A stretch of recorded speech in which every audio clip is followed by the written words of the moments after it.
నమస్తే, welcome to I news. కేంద్ర హోంశాఖ సహాయ మంత్రి బండి సంజయ్ కుటుంబానికి సంబంధించిన వ్యవహారం తెలంగాణ రాజకీయాల్లో తీవ్ర చర్చకు దారితీసింది. ఫోక్సో కేసు నేపథ్యంలో ఆయన కొడుకు పేరు ప్రస్తావనకు రావడంతో రాజకీయ దుమారం మరింత వేడెక్కింది.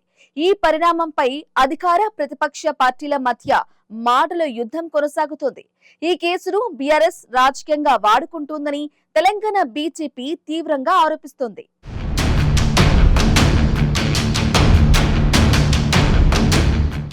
పోక్సో కేసు వివాద నేపథ్యంలో బండి సంజయ్పై వస్తున్న ఆరోపణలు రాష్ట్ర రాజకీయాల్లో పెద్ద చర్చనీయాంశంగా మారాయి. ఈ అంశంపై బీజేపీ నేతలు స్పందిస్తూ ఇది పూర్తిగా టార్గెట్ చేసిన ప్రచారమని, పార్టీ ప్రతిష్టను దెబ్బతీయాలనే ప్రయత్నమని ఆరోపిస్తున్నారు. ఈ వ్యవహారంపై ఇప్పటికే రాష్ట్ర బీజేపీ నాయకత్వం కేంద్ర హైకమాండ్కు పూర్తి నివేదిక సమర్పించినట్టు సమాచారం. ప్రస్తుతం ఢిల్లీలో పార్టీ పెద్దల స్థాయిలో ఈ అంశంపై చర్చ జరుగుతోందని రాజకీయ వర్గాల్లో ప్రచారం ఉంది. ఇదే సమయంలో అత్యంత కీలకంగా మారిన ప్రశ్న, బండి సంజయ్ను మంత్రివర్గంలో కొనసాగిస్తారా లేక రాజకీయ ఒత్తిడిలో వివాదాల నేపథ్యంలో మార్పులు చేస్తారా అన్నదే ఇప్పుడు హాట్ టాపిక్ గా మారింది.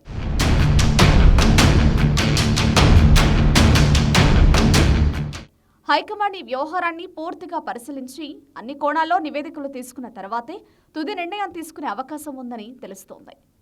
మరోవైపు బీజేపీలోని ఒక వర్గం మాత్రం ఆయనకు పూర్తి మద్దతుగా నిలుస్తూ ఇది ప్రతిపక్షాల రాజకీయ కుట్ర అని చెబుతోంది. ఆయనను మంత్రివర్గం నుంచి తొలగించే అవకాశం లేదని, పార్టీ నాయకత్వం ఆయన వైపే నిలబడుతుందని ధీమా వ్యక్తం చేస్తున్నారు. అయితే రాజకీయ విశ్లేషకుల అభిప్రాయం ప్రకారం ఈ అంశం మరింత పెద్ద చర్చగా మారితే మాత్రమే హైకమాండ్ స్థాయిలో నిర్ణయం వేగవంతమయ్యే అవకాశం ఉంది. ప్రస్తుతం మాత్రం కొనసాగుతారా లేక మార్పు ఉంటుందా అన్న ఉత్కంఠ రాష్ట్ర రాజకీయాల్లో కొనసాగుతోంది.